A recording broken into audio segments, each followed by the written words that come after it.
যে সালাফি আলেমদের প্রতি বিষেধাগার এবং বাকি তিনটা বিষয় নিয়ে আমরা কথা বলবো ইনশাআল্লাহ। প্রথম বিষয়টা হলো যে সালাফি আলেমদের প্রতি এত বিষেধাগার কেন। আপনারা সম্প্রতি খেয়াল করেছেন যে আল্লামা আহমদ শফি রাহিমাহুল্লাহ তিনি দুনিয়া থেকে বিদায় নিয়েছেন। যদিও মাসলাকগতভাবে এবং মানহাজগতভাবে তাদের সাথে আমাদের বিভিন্ন বিষয়ে মতপার্থক্য আছে, এতদূর সত্ত্বেও আমরা প্রত্যেকেই আহলে সুন্নাত ওয়াল জামাআর গণ্ডির মধ্যে আছি। কারণ যে মরে গেছে, যে মারা গিয়েছেন, দুনিয়া থেকে বিদায় নিয়েছেন, তার ব্যাপারে আসলে কোনো কটূক্তি মন্তব্য করা এটা কোনো রুচিশীল সম্পন্ন লোকদের কাজ নয়। মানে যারা অন্তত আল্লাহ এবং তার রাসূল সাল্লাল্লাহু আলাইহি ওয়াসাল্লামকে ভালোবাসেন তারা অন্তত এমনটি করতে পারেন না। কোনো রুচিশীল মানুষের জন্য এটা শোভনীয় নয় যে কোনো রুচিশীল মানুষ তাকে নিয়ে মন্তব্য করে। আপনারা হয়তো জেনে গেছেন ইতিমধ্যে যে আহমেদ শফিকে কটূক্তি করে লালা শফি তিনার মৃত্যুতে ঈদ মুবারক জানিয়ে আলাউদ্দিন জিহাদি নামের খ্যাত এক লোক তিনি অলরেডি অ্যারেস্ট হয়ে গেছেন। তো আসলে আমাদের মতো উদারতা পৃথিবীতে কোনো মানহাজের লোকরা দেখাতে পারেনি। আহমেদ শফি যখন দুনিয়া থেকে বিদায় নিয়েছেন, আমাদের যে সম্মানিত মোহতারাম আসাদুল্লাহ গালিব তিনি তার পত্রিকা মাসিকা তাহরিকের মধ্যে প্রশংসা করেছেন, এবং কি যারা আব্দুল হাদি বিন আব্দুল জলিল এবং যারা স্কলার আছেন, মোট কথায় বাংলা ভাষাতে যে কতজন স্কলার আছেন প্রত্যেকেই তার এই মৃত্যুর ব্যাপারে তিনারা তাদের অবস্থান থেকে তার ইলমি অবস্থানটা তুলে ধরেছেন। এটা আসলে সালাফে মানহাজের বৈশিষ্ট্য। আমরা আসলে বাড়াবাড়ি এবং সারাসারির মাঝখানে থাকতে চাই। মহান আল্লাহ বলেছেন লা তাগুলু ফিদ্দিন, খবরদার তোমরা দিনের মধ্যে তোমরা বাড়াবাড়ি করো না। আমরা কিন্তু দিনের মধ্যে বাড়াবাড়ি করিনি। আমরা তার মৃত্যুতে আমার পেজ সহ যতজন শেখ প্রসিদ্ধ আছেন প্রত্যেকেই তাদের অবস্থান থেকে, বিশেষ করে ব্লগার এবং নাস্তিকদের বিরুদ্ধে তিনি যে মানে অগ্রণী ভূমিকা পালন করেছিলেন, মহান আল্লাহ রাব্বুল আলামিন যেন তার এই আমলটুকে কবুল করেন। কারণ রাসূল সাল্লাল্লাহু আলাইহি ওয়াসাল্লাম বলেছেন ইন্নামাল আ'মালু বিল খাওয়াতিম, মানুষের শেষ কাজের উপর তার ফয়সালা নির্ভর করে। তো এই দৃষ্টিকোণটা এই অবস্থানটা কিন্তু তারা দেখাতে পারেনি। তারা প্রতিনিয়তই আমাদের আলেমদের ব্যাপারে বিষেধাগার করেই যাচ্ছে। আমাদেরকে আহলে হদস, ইহুদি, খ্রিস্টান, ধ্বজাধারী বিভিন্ন নামে উপকরণ করা হয়, অথচ এটা অত্যন্ত দুঃখের বিষয়। যেখানে আল্লাহ রাব্বুল আলামিন নিজে শিক্ষা দিয়েছেন যে তাফরিকুম বাইনাল মুমিনিন, তোমরা মুমিনদের মধ্যে ফেরকা তৈরি করো না। আমাদেরকে বলে আমরা ফেরকা তৈরি করছি, আর আমরা তো দেখি যে আমরা সমস্ত তরিকাকে বাদ দিয়ে, সমস্ত শিরিক এবং বিদাতকে বাদ দিয়ে তার পরিবর্তে আমরা মানুষকে সিরাতে মুস্তাকিমের পথে পরিচালিত করার জন্য যে রাস্তায় মানুষকে চালাতে হবে আমরা সেইগুলোর কথা বলছি। এই জন্য আমি মনে করি যে সালাফি আলেমদের ব্যাপারে বিষেধাগার করার ব্যাপারে আপনাদেরকে অবশ্যই সাবধান হওয়া উচিত। আমরা সালাফি নিজেদেরকে কেন বলি? সালাফি শব্দের অর্থ হলো পূর্ববর্তী। সালাফি শব্দের অর্থ পূর্ববর্তী, যা কোরআনুল কারীমের একটি আয়াত দ্বারা সালাফি শব্দটি রয়েছে। আর সালাফি কাকে বলে এই ব্যাপারে সালেহ আল ফাউজান হাফেজাহুল্লাহ তিনি স্পষ্ট করেছেন যে মাহিয়া সালাফিয়া, সালাফিয়া আসলে কি। তিনি বলছেন সালাফিয়া হলো মানহাজ সুলুক, ওই পুরাতন মানহাজকে বলে যার উপরে সাহাবী, তাবেঈ এবং তাবেঈন প্রতিষ্ঠিত ছিলেন। এক কথায় নবী সাল্লাল্লাহু আলাইহি ওয়াসাল্লাম বলেছেন খায়রুল কুরুন ওয়া কুরুনে সালাসা, তিনটা যুগ হলো স্বর্ণালী যুগ, সুম্মাল্লাযীনা ইয়ালুনাহুম সুম্মাল্লাযীনা ইয়ালুনাহুম, সাহাবীদের যুগ, তাবেঈর যুগ এবং তাবেঈদের যুগ, এই যুগকে সালাফি বলা হয়। আমরা যারা পূর্বসারীদের অনুসরণ করি, যেই যুগে মানুষ কাবিরা গুনাহে লিপ্ত হয়নি, যেই যুগে মানুষ প্রকাশ্যে নামাজ ছেড়ে দেয়নি, যেই যুগে আল্লাহর আইন বলবৎ ছিল, যেই যুগে খেলাফত ছিল, খেলাফায়ে রাশেদার আদলে অথবা খেলাফতের আদলে, ইসলামী আইনের আদলে দেশ চলতো, তাদেরকে সালাফি বলা হয়। পাক ভারত মহাদেশে তাদেরকে আহলুল হাদিস বলা হয়। এই শব্দটা দিয়ে অনেকেই আমাদের বিরুদ্ধে বিষেধাগার করেন। আজকে অনেকগুলো কমেন্ট দেখলাম দুঃখজনক, বলছেন যে আপনারা আজকে আপনাদের দলের দালালি করতে আসবেন। নাউযু বিল্লাহ।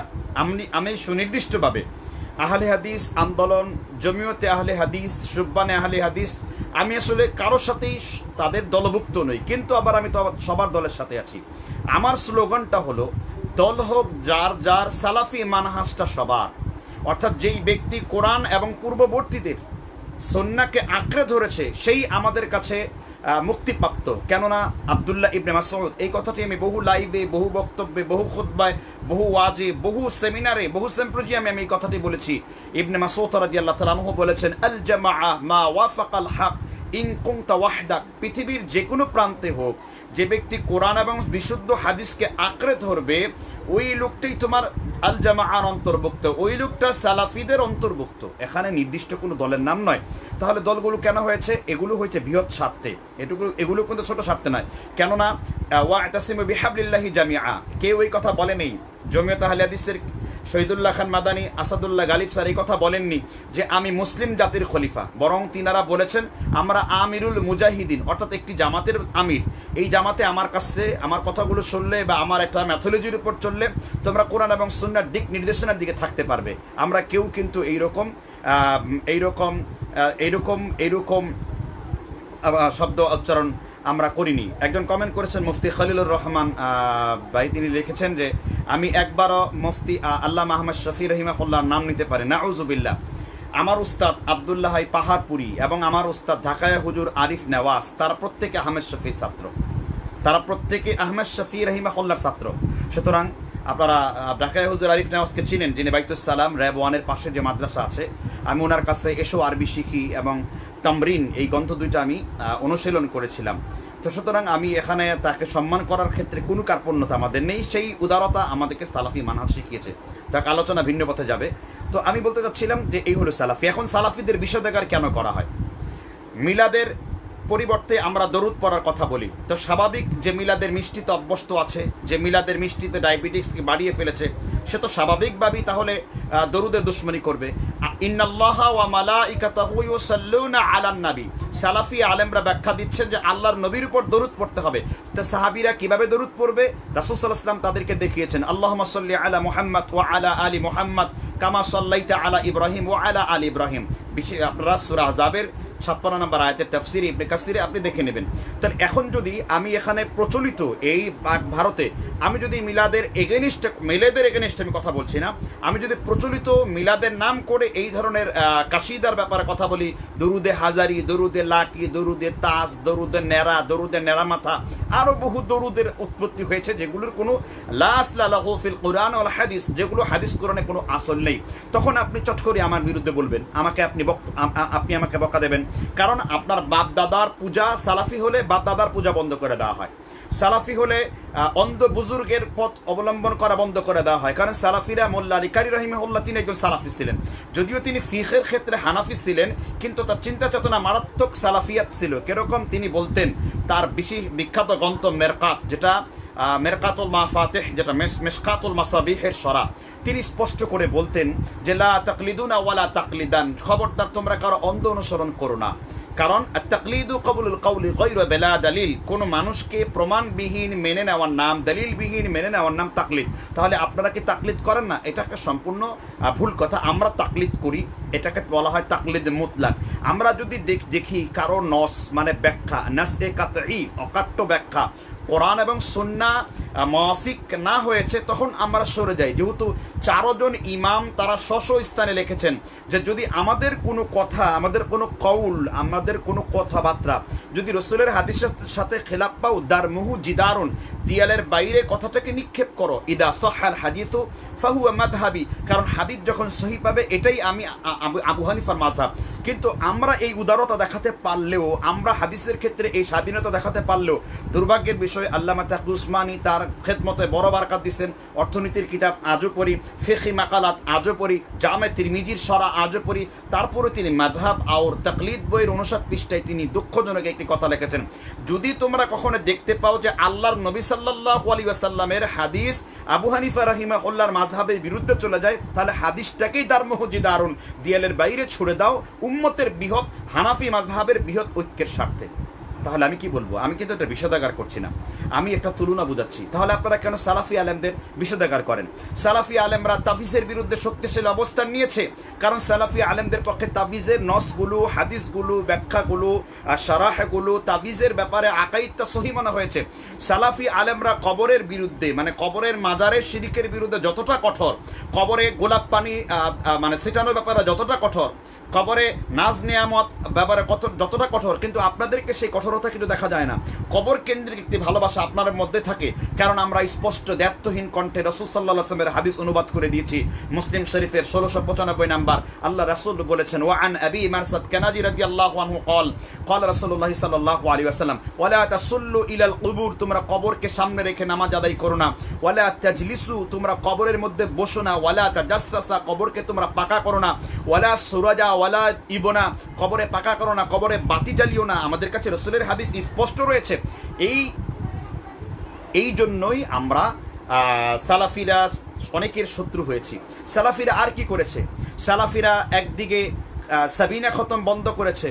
আপনারা দেখবেন অনেক মাদ্রাসার ছেলে মেয়েদেরকে নিয়ে টাকার বিনিময়ে খতম দেওয়া হয়। আমি বলবো না, মুফতি শফি রহমতুল্লাহ আলাইহি, ওয়ালা তাশতারু বিআয়াতি সামানান কলিলা উলাইকা ইয়াকুলুনা ফি বুতুনিহিম ইল্লান নার। এই আয়াতের ব্যাখ্যায় মুফতি শফি রহমতুল্লাহ আলাই তিনি সুস্পষ্ট করে বলেছেন যে খতমে খাজে খান এবং 14 জন 15 জন হাফিজ মিলে মৃত মানুষকে কেন্দ্র করে যে খতম অনুষ্ঠান করা হয়, এটা বেদআ। তো আমরা এই ফতোয়াটাই বলিষ্ঠভাবে দিয়েছি এবং এটা আমল করেছি।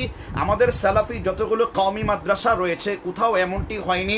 আমাদের নেসাবের যতগুলো মাদ্রাসা রয়েছে, মদিনা ইউনিভার্সিটি, মক্কার উম্মুল কুরার আদলে, আমাদের যাত্রাবাড়ির কথা বলুন, আর শহীদুল্লাহ খান মাদানী মাদ্রাসাতুল হাদিসের কথা বলুন, রাজশাহীর কথা বলুন, আব্দুর রাজ্জাক বিন ইউসুফ হাফিজাহুল্লাহ জামিয়া সালাফিয়ার কথা বলুন, যেখানে আমাদের প্রতিষ্ঠিত এবং আমরা যারা মাদ্রাসা করছি, আমরা এই উদ্দেশ্যে এই মাদ্রাসাগুলো করছি। তাহলে আপনারা সালাফি আলেমদের কেন বিষেধাগার করবেন?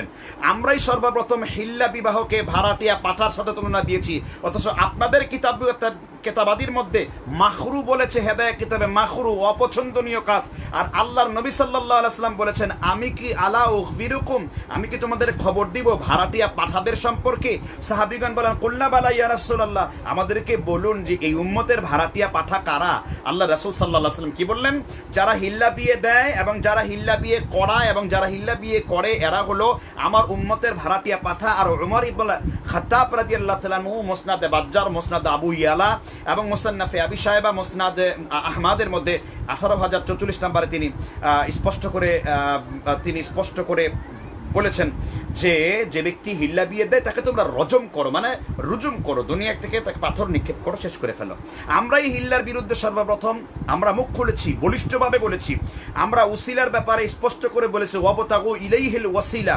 এই উসিলার ব্যাপারে আমরা আমাদের আকীদা ক্লিয়ার করেছে যে উসিলা দুই রকমের। আল্লাহকে পাওয়ার জন্য নেক আমল, এটা আমাদের উসিলা। দরুদের মাধ্যমে এটা আমাদের উসিলা।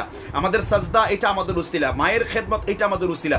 কিন্তু লিকাররিবুনা ইলাল্লাহি যুলফা, ওই মূর্তি পূজারীরা যেমন সূরা জুমার 3 নম্বর আয়াতে বলেছে যে আমরা মূর্তিগুলোর ইবাদত কেন করি? আমরা মূর্তিকে পূজা করি না তো, লিকাররিবুনা ইলাল্লাহি যুলফা, এই মূর্তিগুলো আমাদেরকে আল্লাহ পর্যন্ত পৌঁছে দেবে। আল্লাহ পর্যন্ত পৌঁছাবার একটা চেইন এবং মেইনটেইন হলো এই মূর্তিগুলো, এই জন্য আমরা মূর্তিগুলোকে ডাকি। অথচ বস্তুত আমরা কিন্তু স্পষ্ট করে বলে দিয়েছি কোনটা বৈধ উসিলা, কোনটা সুন্নতি উসিলা, কোনটা তাওহীদি উসিলা, আর কোনটি শিরকি উসিলা। এগুলো কিন্তু আমরা স্পষ্ট করেছি।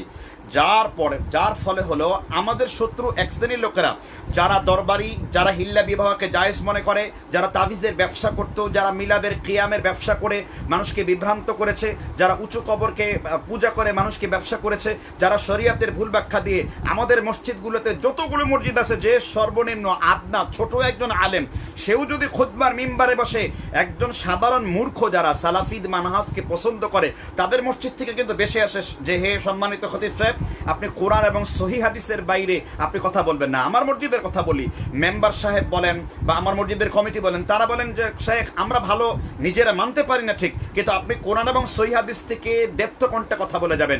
এই যে খুতবার মিম্বার থেকে শিরকের বিরুদ্ধে, বিদাতের বিরুদ্ধে, তগুদের বিরুদ্ধে, কুফরির বিরুদ্ধে, বেনামাজির বিরুদ্ধে, ইসলাম বিরুদ্ধে যত বলিষ্ঠভাবে কথা বলি, বাংলাদেশের কোনো মসজিদে, বাংলাদেশের কোনো মাহফিলে, বাংলাদেশের কোনো জমিনে এইভাবে খুলে কথা বলা যায় না। এটা কিন্তু একটা মারাত্মক বিষয়। অথচ আপনারা দেখেন, কবর আমাদের এলাকায় নাই, উঁচু কবর আমাদের এলাকায় নাই, মাজার আমাদের এলাকায় নাই, বিভিন্ন তরিকা, বিভিন্ন রশি, বিভিন্ন দরবারি আমাদের এলাকার মধ্যে নাই। কেননা আমাদের এলাকার আলেমগণ, আমাদের এলাকার খতিবগণ, আমাদের এলাকার বক্তাগণ এই বিষয়গুলো তুলে ধরে। এই জন্য আপনারা সালাফি আলেমদের বিষেধাগারে লিপ্ত হয়েছেন। কারণ আপনারা যত চিল্লাচিল্লি করেন, যতই আমাদের মাহফিল বন্ধ করেন, যতই থানায় আমাদেরকে রিপোর্ট দেন, আলহামদুলিল্লাহ প্রশাসনও এখন অনেক লোক তৈরি হয়ে গেছে যারা সালাফি মানহাজের উপর চলে। বহু পুলিশ ভাই আছে যারা এখন কোরআন এবং সুন্নাহ মোতাবেক সালাহ আদায় করে, তাওহীদকে বিশ্বাস করে। র্যাপিড অ্যাকশন ব্যাটালিয়নে আমাদের বহু দিনী ভাই তৈরি হয়ে গেছে, সেই সিআইডিতে আমাদের দিনী ভাই তৈরি হয়ে গেছে, ডিরেক্টিভ ব্রাঞ্চ আমাদের দিনী ভাই তৈরি হয়ে গেছে। কারণ কি? কারণ মানুষ এখন সত্যতা গ্রহণ করে। মিথ্যা কেচ্ছা কাহিনী, বুজুর্গানে দিনের গল্প, অমুক হুজুর করেছেন, তমুক হুজুর করেছেন, অমুক দাদা করেছেন, অমুক দাদা করেছেন, ইটতন পাটাতন মানে শিলদারজুল কারি, ইটরাজুল বুখারি, বিভিন্ন কিতাবের ভুল ব্যাখ্যা করে নাম দিয়ে এগুলো মানুষ এখন নিচ্ছে না। মানুষ খুঁজছে কোথায় কোরআন এবং সহিহ হাদিস আছে। এখন আজান দিয়ে আপনারাই বলুন, আপনারা তো বহু মেহনত করেছেন, বহু আমাদের মাহফিল বন্ধ করেছেন, বহু হামলা মামলা দিয়েছেন, মিথ্যা মামলা দিয়ে জেল খাটিয়েছেন, আমাকে খাটিয়েছেন, মুজাফফর বিন মহসিনকে খাটিয়েছেন, ইব্রাহিম মাদানিকে খাটিয়েছেন, আসাদুল্লাহ গালিবকে খাটিয়েছেন। তাতেও কি সালাফি মানহাজে দাওয়া বন্ধ হয়েছে? অসম্ভব, বন্ধ হবে না। মহাকবি আল্লামা ইকবালের ভাষায় বলতে হয়, মাগরিবি কি ওয়াদি মে গুদি আদান হামারি থমথা না থা কিসি সে সায়ালে রাওয়া হামারা। সুতরাং আমি একটা স্পষ্ট করে আপনাদেরকে স্পষ্ট করে বলতে চাই যে আপনারা যতই ফিকি চালান না কেন, আলহামদুলিল্লাহ মক্কা মদিনার ইসলাম হাত্তা ইয়ারুজু ইলা জুহরিহা, রাসূল বলেছেন কিয়ামতের পূর্বে আহত হতে হতে ইসলাম দুই দিকে ডাইভার্ট হবে। একটি হলো মক্কার মসজিদে, আরটা হলো মদিনার মসজিদে। মদিনার সমালোচনা করেন কি করে? মদিনার আলেমদের সমালোচনা করেন কি করে? যেখানে আল্লাহর রাসূল সাল্লাল্লাহু আলাইহি সাল্লাম বলেছেন, ইন্না মাদিনাতু খায়রুল লাহুম ওয়ালাউ কানু ইয়ালামুন আল মাদিনাতু তাবা আল মাদিনাতু তাইয়্যিবা। মদিনা হলো পবিত্র লোহার কড়াই। মদিনা হলো এমন একটি জায়গা যে মদিনার বিরোধিতা করবে। রাসূল বলেছেন, লবণ যেমন পানিতে হারিয়ে যায়, তোমরা জমিন থেকে এইভাবে হারিয়ে যাবে। তদ্রূপ মদিনার এই মানহাস, মদিনার এই দাওয়াত, মক্কার এই আজান, এই যে তৌহিদের যে সুদূর্ঘ গড়ে উঠেছে, আজকে পীর বলেন, মাজার বলেন, ফকিরান্তি বলেন, তাকলিদ বলেন, অজ্ঞতা বলেন, মূর্খতা বলেন, এক একটা ছেলে এক একটা জাকের নায়ক হয়ে যাচ্ছে। আমাদের ছেলেগুলো কি মারাত্মকভাবে কোরআন হাদিসের দলিলগুলি দিয়ে কথা বলে। এই জন্য সালাফি মানহাজের বিষয়দাগার লিপ্ত হয়েছেন। এবার আমার বক্তব্যের দ্বিতীয় পার্টে আমি যাব। দ্বিতীয় পার্ট ছিল শেখ আব্দুর রাজ্জাক বিন ইউসুফ হাফিজাহুল্লাহ তার মাদ্রাসাকে কেন্দ্র করে বেশ কিছু বিশের বা তদুরদের শিক্ষকরা অনেকগুলো আপত্তি জানিয়েছে। এর মধ্যে হাফেজ শহীদুল্লাহ, যিনি ওই মাদ্রাসার জামিয়া সালাফিয়ার, যেটা ডাঙ্গিপাড়া রাজশাহীতে রয়েছে, সে শহীদুল্লাহ সাহেব স্পষ্ট করে বলেছেন, আপনারা প্রত্যেকেই জানেন যারা মাদ্রাসায়, আর আমি নিজে প্রতিষ্ঠান তৈরি করার জন্য কাজ করছি, প্রতিষ্ঠান করতে গেলে কত মানুষের কাছে ছোট হতে হয়, অথচ এটা আগে হতো না। প্রতিষ্ঠান করতে গেলে কত মানুষের কথা শুনতে হয়, এটা আগে হতো না। এটা কেন হতে হয়? কারণ যদি প্রতিষ্ঠান আমরা নিজেদের অর্থায়নে করি তখন বলে যে ইহুদিদের দালাল। আবার প্রতিষ্ঠানটা যখন পাবলিকের কাছ থেকে টাকা নেই তখন বলে আপনারা আমাদের প্রত্যেকের প্রতিষ্ঠানটা দেখবেন। আমি নিজে যেটা করেছি, আমি বিকাশ নাম্বারটা মাদ্রাসার নামে দেওয়া আছে, অ্যাকাউন্টটাও একটা মহিলার নামে মাদ্রাসার নামে দেওয়া আছে, নিজের নামে করিনি। আব্দুর রাজ্জাক বিন ইউসুফ সাহেব যে নির্বাসের অন্তর্গত, সরকারি যে নির্বাস একটা প্রতিষ্ঠান আছে, তার অন্তর্গত তার বেতনগুলোর হিসাব হয়, তার টাকা পয়সাগুলোর হিসাব হয়, কোথায় কোন খাতে যায়, এরকম আছে। আসলে করোনা পরিস্থিতির কারণে আপনারা জানেন এটা গ্লোবালাইজেশন প্রবলেম। প্রত্যেকটা জায়গায় শিক্ষকদের বেতন বন্ধ আছে, অনেক স্কুল শিক্ষকরা ধান কাটছে, রিক্সা চালাচ্ছে। কিন্তু এই যে কথাগুলো, কাজগুলো যারা করছে, এই কাজগুলো, এই যে আন্দোলন, এই যে যুগান্তর পত্রিকাকে ডেকে এনে মিডিয়ার সামনে আব্দুর রাজ্জাক বিন ইউসুফ হাফিজাহুল্লাহর মানহানি ক্ষুণ্ণ করা হয়েছে, এতে তার মান ক্ষুণ্ণ হবে না। 1000 কোটি টাকা দিয়ে যার মান ক্ষুণ্ণ হয়নি, 5000 কোটি টাকার মামলা দিয়ে যার মান ক্ষুণ্ণ হয়নি, তো ইজ্জু মাংতাসা ওয়া তুদিল্লু মাংতাসা বিয়াদিকাল খাইর। যাকে আল্লাহ ইজ্জত দেন, যাকে আল্লাহ পছন্দ করেন তাকে ইজ্জত দেন, যাকে আল্লাহ জিল্লতি দান করেন কেউ তাকে ঠেকাতে পারে না। ইন্নাল্লাহা আলা কুল্লি শাইইন কাদির, সর্বময় ক্ষমতার একমাত্র উৎস হলো মহান আল্লাহ সুবহানাহু ওয়া তাআলা। আজকে আব্দুর রাজ্জাক বিন ইউসুফ একদিন দুনিয়া থেকে বিদায় নেবেন। তিনি তার শস্য বীর্য থেকে 3টা নেক সন্তান হয়েছেন। আব্দুল্লাহ বিন আব্দুর রাজ্জাক মাদানী, আলহামদুলিল্লাহ আমার সাথে ব্যক্তিগতভাবে কথা হয়েছে, লক্ষ্মীপুরে মাহফিল করতে যাওয়ার সময় ঘন্টায় আমি তার সাথে কথা বলেছি। আলহামদুলিল্লাহ সে খুব ভালো আলেম, ভালো জানেন, ভালো লেখাপড়া করেন। আমাদের যারা ইয়ং রেইজ আছেন, মানে ইয়ুথ আছেন, তাদের মধ্যে একজন উল্লেখযোগ্য আলেম, লেখাপড়া করো আলেম। অল্প বয়সে বুখারী শরীফের ব্যাখ্যা তিনি লিখেছেন। আমি বুখারী শরীফের ব্যাখ্যা যেটা আমার কাছে আছে, ফাতহুল বারি, ইমাম ইবনে হাজার আসকালানি 20 বছর গবেষণা করে কিন্তু এই খণ্ড লিখেছেন, আলহামদুলিল্লাহ সেই বাড়িটা লিখেছেন। আর দ্বিতীয় বিষয়টা হলো আব্দুর রাজ্জাক বিন ইউসুফ যে এই জাতিকে কি দিয়েছে, এটা আপনারা এখান থেকে বুঝতে পারবেন না। এটা বোঝার জন্য যেতে হবে রাজশাহীতে, এটা বোঝার জন্য যেতে হবে গোবিন্দগঞ্জে, এটা বোঝার জন্য যেতে হবে সাকাটাতে, এটা বোঝার জন্য যেতে হবে সিরাজগঞ্জে, এটা বোঝার জন্য যেতে হবে রংপুরে, এটা বোঝার জন্য যেতে হবে চাঁপাইনবাবগঞ্জে, এটা বোঝার জন্য যেতে হবে আপনার গোদাগাড়িতে, এটা বোঝার জন্য যেতে হবে আপনার ময়মনসিংহে, এটা বোঝার জন্য যেতে হবে আপনাকে সিলেটে, এটা বোঝার জন্য যেতে হবে সেই সুদূর মুর্শিদাবাদ লালগোলা থেকে শুরু করে এই সমস্ত এলাকায় আপনার বোঝার জন্য যেতে হবে যে উনি কেমন একটা বিপ্লবের নাম। আজকে আমরা এই সমস্ত এলাকায় যে দার্স শিরিক বিরোধের শিরিক বিদাতের কথা বলে এসেছি, কারণ ওনারা ফসল রোপণ করে গেছে। একসময় এখানে দাঁড়িয়ে কেয়াম করতো, একসময় তারা তাবিজ দিত, একসময় তারা শবে বরাতের রুটি হালুয়া খেত, একসময় তারা মনাজাত দিয়ে আকবরী মনাজাতের সেখানে ফুর্তি করত। আর আজকে তারা সেইখানে তাওহীদের আলো দেখতে পেয়েছে। সেই ভারত থেকে শুরু করে লালগোলা থেকে শুরু করে বাংলা ভাষাভাষী লক্ষ লক্ষ লোকের কাছে দাওয়াত পৌঁছে গেছে। আর আপনারা তার বিষেধাগার করছেন। যারা বিষেধাগার লিপ্ত হয়েছেন আপনার মধ্যে ইত্তাকিল্লাহ আনেন, আল্লাহর ভয় আনেন। আব্দুর রাজ্জাক এই উম্মতের জন্য যা দিয়েছেন সমালোচককারীরা কি তা দিতে পেরেছে? মানুষ মাত্রই ভুল থাকবে। আল মুজদাহিদু ইখতি ওয়া ইউসিবি, কোনো মানুষ ভুলের ঊর্ধ্বে নয়, কিন্তু তাই বলে সমালোচনা করতে হবে। একজন স্পেশাল লোক, একজন খ্রিস্টান কিংবা ইয়াহুদি তার মাদ্রাসা পরিদর্শন করার জন্য আসছে, তা নিয়ে দেখলাম কতদিন ট্রোল চলছে, কত তীর্যক কথাবার্তা হচ্ছে। কেন? কোরআনে কি আল্লাহ বলেন নাই হুদাল্লিন নাস? এই কোরআনটা সমগ্র জাতির জন্য। লজ্জা তো আপনাদের হওয়া উচিত। সেই ইংরেজদের দালালি করে ইলিয়াসি তাবলিগ মসজিদের মধ্যে ঢুকালেন, সেই ইংরেজদের দালালি করে তাবলিগের কিতাবের মধ্যে লক্ষ লক্ষ জাল কিতাব ঢুকলেন, সে ইংরেজদের দালালি করে গ্যাংটাং রোডে 33,000 আলেমদের ঝুলন্ত লাশ ঝুলেছিল। দালালি তো আপনারা ইংরেজদের করেছেন, ইংরেজদের পাতাটে আপনারা করেছেন। আমরা ওয়াহাবি আন্দোলন বলা হয় আমাদেরকে। সর্বপ্রথম আব্দুল ওয়াহাব নজদি রহমতুল্লাহ আলাইহির কাছে শাহ ওয়ালিউল্লাহ মুহাদ্দিস দেহলভী রাহিমাহুল্লাহর কাছে বায়াত নিয়েছিলেন সৈয়দ নিসার আলী তিতুমির রাহিমাহুল্লাহ।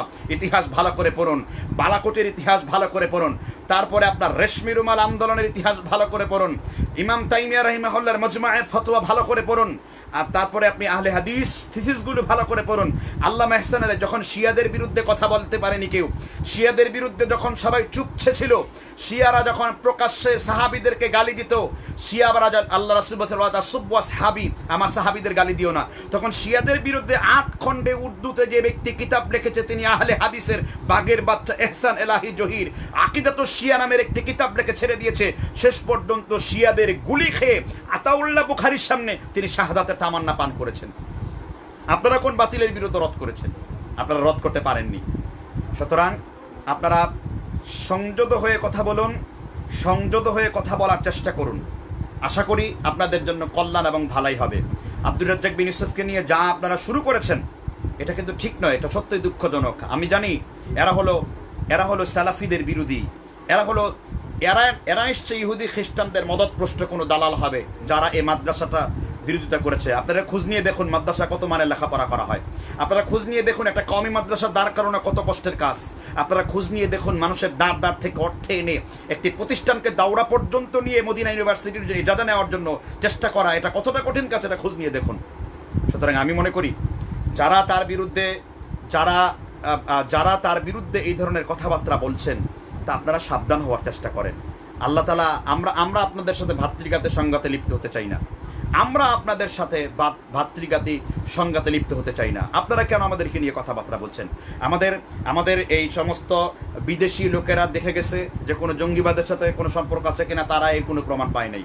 আমাদের স্বরাষ্ট্রমন্ত্রী সাহেব, তাকে ধন্যবাদ জানাই, আমাদের জমিয়ত আহলে হাদিসের কনফারেন্সে তিনি সরাসরি এসে গেছেন, সেখানে কোনো জঙ্গিবাদের আসর আমাদের উপর লাগে নাই, এগুলো সবই আমাদের উপর চাপানো হয়েছে, মিথ্যা মামলা দেওয়া হয়েছে। কিন্তু এখন আর এত সোজা না, এখন জেনে গেছে আমাদের লক্ষ্য কি, আমাদের উদ্দেশ্য কি। আমাদের লক্ষ্য উদ্দেশ্য একটাই, আমাদের দাওয়াত একটাই, দাওয়াত আর সালাফিয়া।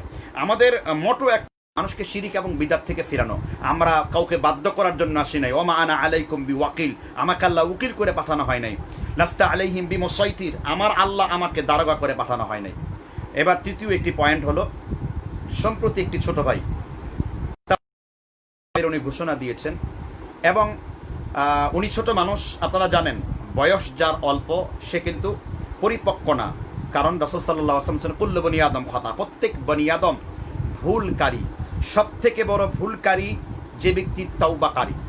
এখন ওই আবুল বাসার এক ছোট ভাই 29-30 বছর বয়স্ক, সে দাবি করেছে সে একজন কওমি মাদ্রাসার আলেম। তবে আমি বলবো ছোট ভাইকে সর্বপ্রথম আমার পক্ষ থেকে নসিহা হলো, কোনো সালাফরা নিজেদের বরত্ব বিলি করেনি। সুবহানাল্লাহ। আব্দুল্লাহ বিন বাজ রহমতুল্লাহ আলাই শত শত খণ্ডে ফাতওয়ায়ে বিন বাজ বা মুজমায়ে ফাতওয়া লিখেছেন। কতটা বিনয়ী ছিলেন ইবনে উসাইমিন রাহিমাহুল্লাহ, কত বড় ফাতওয়ার কিতাব লিখেছেন। হাজার হাজার আলেমরা সকাল থেকে সন্ধ্যা পর্যন্ত ইবনে উসাইমিনের বাড়িতে লাইন ধরত ইলমে নাহু শিখার জন্য, ফাসাহাত শিখার জন্য, এরাবের জ্ঞান অর্জন করার জন্য, তারগিবের জ্ঞান অর্জন করার জন্য। বলা হয়ে থাকে বিন বাজ রাহিমাহুল্লাহ তিনি যখন আরাফায় খুতবা দিতেন, সারা বিশ্বের কোনো মানুষের সাহস ছিল না বিন বাজের সামনে দাঁড়িয়ে কোনো কথা বলা। আলেমরা বলতেন যেন এলমের ঝর্ণাধারা একেবারে বৃষ্টি আকারে তার শরীর থেকে, তার হাত থেকে, তার মুখ থেকে যেন এলমের সাকিনা, এলমের ঝর্ণাধারা, এলমের নূর একেবারে বিম্বিত হচ্ছে বিন বাজ রাহিমাহুল্লাহর উপর দিয়ে। আল্লাহ তাআলা এত বড় নিয়ামত দান করেছেন, তারা শত শত খণ্ডে লিখেছেন। আমি বলবো যে কোনো সালাফরা তারা তাদের বরত্ব বিলি করেননি। আর এই ভাই এই কথাটা ভুল হয়েছে দেখেই কিন্তু লিখিতভাবে সে ক্ষমাও চেয়েছে। এই পোস্টগুলো আমার চোখের সামনে পড়েছে, আমি দেখেছি। সে যদি 2000 খণ্ডে তাফসির লেখে তো আপনার সমস্যা কোথায়? আপনারা যে কাসাসুল আম্বিয়ার মতো মিথ্যা নবীদের নামে মিথ্যা কাহিনী আপনারা বানাতে পারেন, আপনারা কাসাসুল আম্বিয়া লেখে মুকসিদুল মুমিনের ভিতরে আল্লাহকে স্বপ্ন লেখার তদবির লিখতে পারেন। আশরাফ আলী থানভী রহিমাহুল্লাহ হয়তো তিনি লেখেন নাই, তার নামে মিথ্যা কথা বলে ছাপিয়ে পায়ের মধ্যে আপনার কি বলে এটাকে তাবিজ বাঁধতে পারে, কুকুরের লেজ মাটির নিচে চাপা দিয়ে 40 দিন পরে উঠিয়ে সঙ্গমকালে কোমরে বাঁধলে আপনার সঙ্গমের ডিস্টার্ব হয় না, এই ধরনের কথা যদি আপনারা আপনাদের কিতাবে লিখতে পারেন, তাহলে আমি আপনাদেরকে বলি সেই লোকটা তাফসির যদি লেখে সেটা 200 খণ্ড লেখ না কেন। আর আল্লাহ তো বলছেন কুল্লাউ কানাল বাহরু মিদাদাল লিকালিমাতি রাব্বি লানাফিদাল বাহরু ক্বাবলা আন তানফাদা কালিমাতু রাব্বি ওয়ালাউ জিনা বিমিসলিহি মাদাদা। আমার কালেমার ব্যাখ্যা করতে যে যদি সমগ্র পৃথিবীর সমুদ্রের পানিগুলো কালি করে দেওয়া হয় তবুও আমার কালামের ব্যাখ্যা লেখা শেষ করা যাবে না। গাছরূপী কলমগুলো শেষ হয়ে যাবে, পানিগুলো শেষ হয়ে যাবে। তো আমি মনে করি কোরআনের ব্যাখ্যা যদি আরও থাকে, ইমাম ফকিরউদ্দিন রাজি তাফসিরে কাবিল লিখেছেন, বিশাল বড় তাফসির। আল্লামা তাফসিরে রুহুল মাআনি লিখেছেন। ইমাম আলুসি রহিমাহুল্লাহ বিশাল বড় তাফসির। তাফসিরে জারির তাবারি বিশাল বড় তাফসির। তাফসিরে ইবনে কাসির বিশাল বড় তাফসির। তাফসিরে আবু সুফিয়ান বিশাল বড় তাফসির। তাহলে উনি যদি এটা করে থাকে তো এটা তো বাহবা পাওয়ার যোগ্য। এই ছেলেটা ছোট বয়সে এত সুন্দর লিখছে, এটা তো বাহবা পাওয়ার যোগ্য। তবে অবশ্যই বলার ক্ষেত্রে যেন আমাদের কথার মধ্যে যেন অহং না প্রকাশ পায়, নিজের বরত্ব বিলির মধ্যে কোনো কিছু নেই। আমি যে মসজিদে খুতবা দেই আব্দুর রহিম সালাফি প্রায় 10-12 লক্ষ টাকার আরবি কিতাবাদি রেখে গেছেন, এগুলো এখন আমার তত্ত্বাবধানে আছে।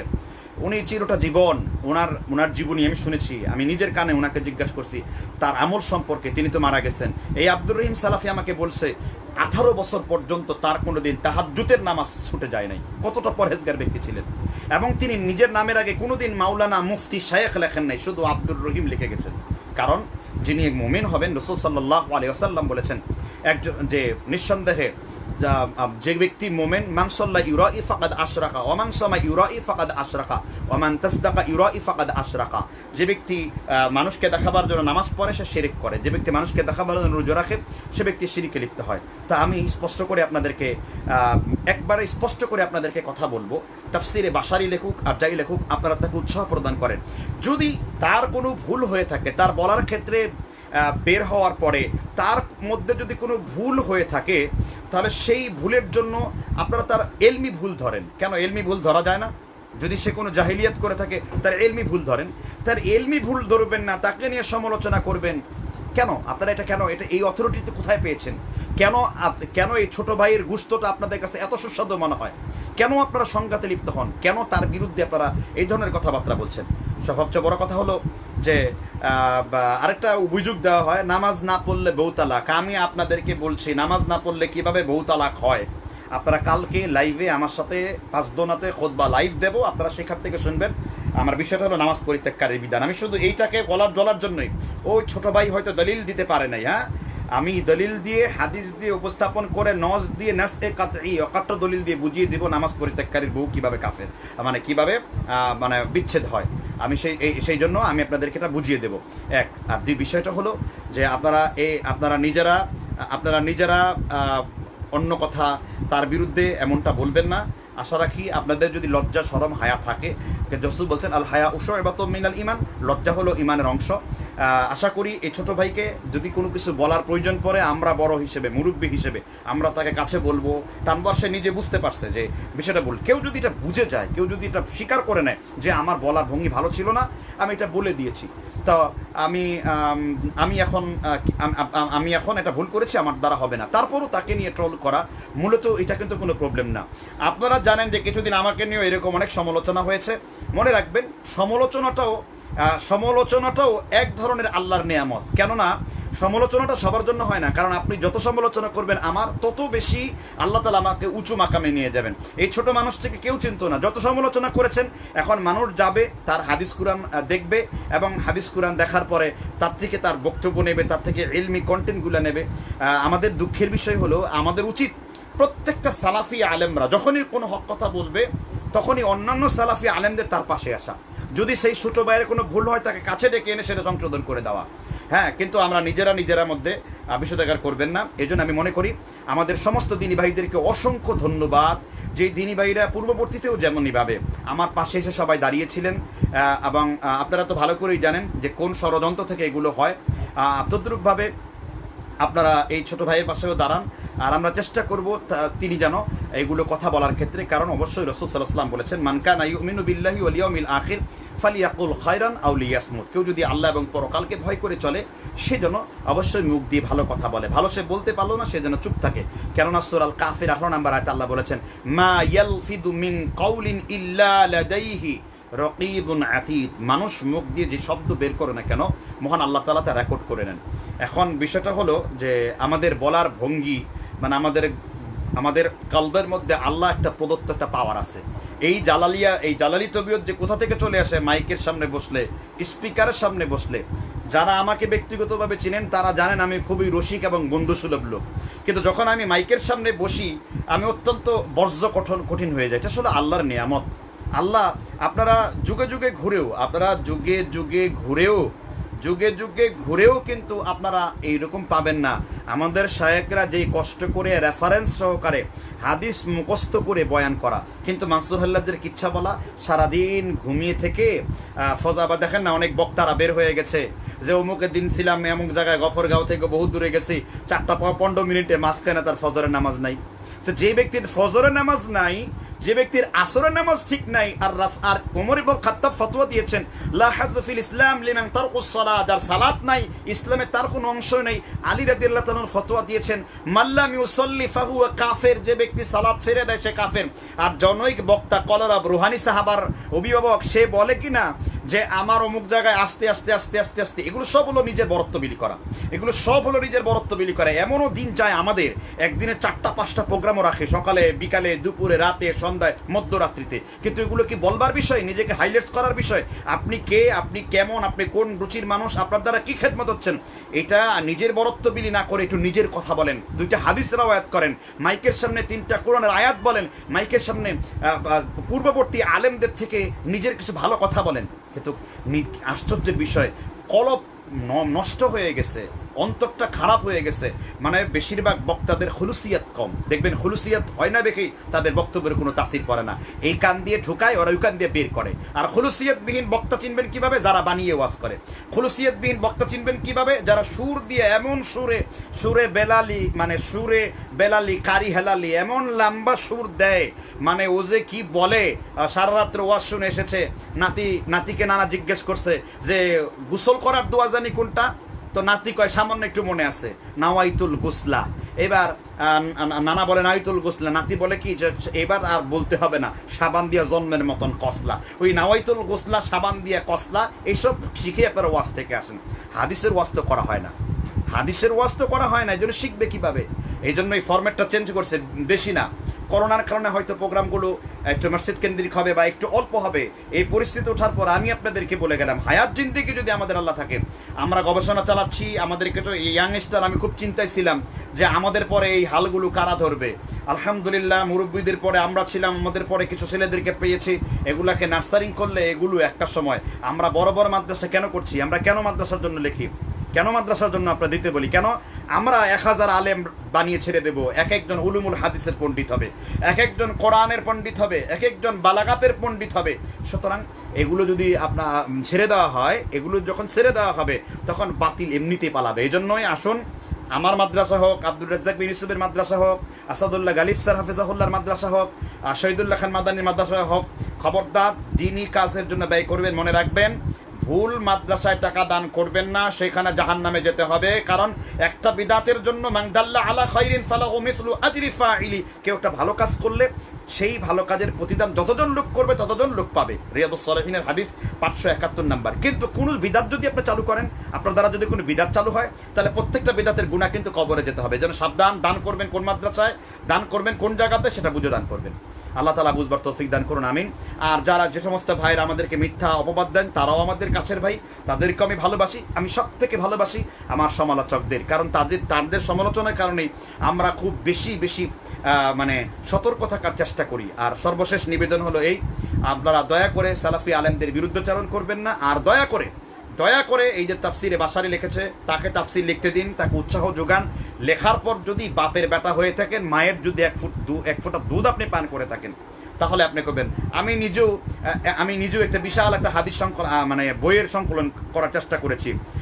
প্রায় 11 বছর গবেষণা করে 700 পৃষ্ঠাতে পাক ভারত উপমহাদেশে, মানে শিরকের অভয়ারণ্যে পাক ভারত উপমহাদেশ, শিরকের অভয়ারণ্যে পাক ভারত উপমহাদেশ, আমি সমস্ত শিরিক নিয়ে এসেছি। এই বইটা যখন বাজারে আসবে, বহু লোক এর পিছনে লেগে যাবে। অনেকে তো বলেছেন অলরেডি যেটা গীবতের বই, অসম্ভব। আমি প্রত্যেকটি ব্যাখ্যা নাস আমি হাদিসের আবরত সহকারে এনেছি। ভুল ধরতে হলে আপনাকে হাদিস করে দিয়ে ধরতে হবে।